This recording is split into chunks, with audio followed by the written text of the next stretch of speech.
Operation सिंदूर मोदी का पीछा नहीं छोड़ रहा। विदेश नीति को लेकर देश में हलचल है। कांग्रेस पूछ रही है कि सीजफायर क्यों किया, हमारी संप्रभुता क्यों बेची कांग्रेस।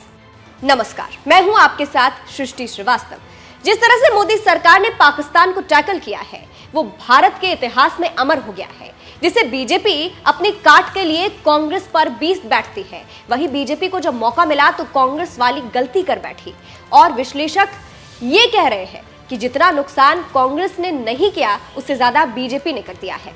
और भारत के सामने पाकिस्तान दबंग बनकर उभरा है, क्योंकि शक्तिशाली देश भारत के पक्ष में फैसला लेने के बजाय पाकिस्तान के साथ खड़े हो गए हैं।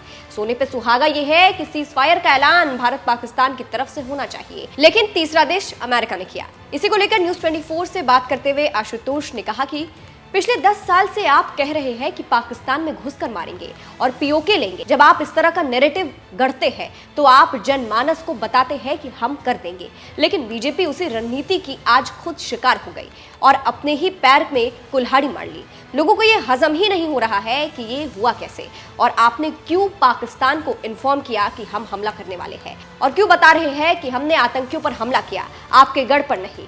इसका मतलब ये हुआ कि पाकिस्तान, पाक के लोग और पाक आर्मी आतंक नहीं फैला रही है, और जो लोग आतंक फैला रहे हैं हम उन्हीं पर हमला कर रहे हैं। इससे समझा जा सकता है कि कैसे आशुतोष ने हमला किया और क्यों बीजेपी चुप रही। इससे समझा जा सकता है कि कैसे देश में विदेश नीति को लेकर आलोचना हो रही है, और क्यों विदेशी मामलों के जानकार और विश्लेषक गुस्से में हैं, और क्यों कह रहे हैं कि पाकिस्तान इस लड़ाई से बराबरी की सतह पर उभर आया है। इसी बहस में वरिष्ठ पत्रकार आशुतोष कहते हैं कि भारत मानता है कि आतंकी गतिविधियों में पाक आर्मी का लेना देना नहीं है। सीजफायर के बाद सरकार के अंदर ज्यादा कंफ्यूजन है।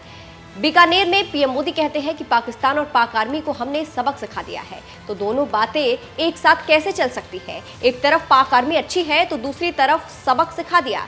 विदेश नीति में इसी तरह की धूल मूल रवैये को लेकर देश में गुस्सा है और लोग मोदी सरकार को पचा नहीं पा रहे हैं और समर्थक कोमा में है। बीजेपी के नेता भी गुस्सा है। भारत सरकार कह रही है कि सीजफायर नहीं हुआ है, सीजफायर तो दुश्मन के साथ होता है और अंडरस्टैंडिंग तो दोस्त के साथ होती है। इसका मतलब ये हुआ कि भारत का दुश्मन पाकिस्तान नहीं है। तो इससे आप समझ सकते हैं कि भारत की विदेश नीति क्या है और क्यों इस वक्त भारत काफी परेशानी में है और क्यों इतनी आलोचना हो रही है और इसका कारण क्या है। राहुल गांधी आक्रामक है और एक के बाद एक सवाल पूछ रहे हैं, लेकिन भारत सरकार चुप्पी साध रखी है, राहुल गांधी का जवाब नहीं दे पा रही है। इस खबर पर आपकी क्या राय है, हमें कमेंट करके जरूर बताइएगा। नमस्कार।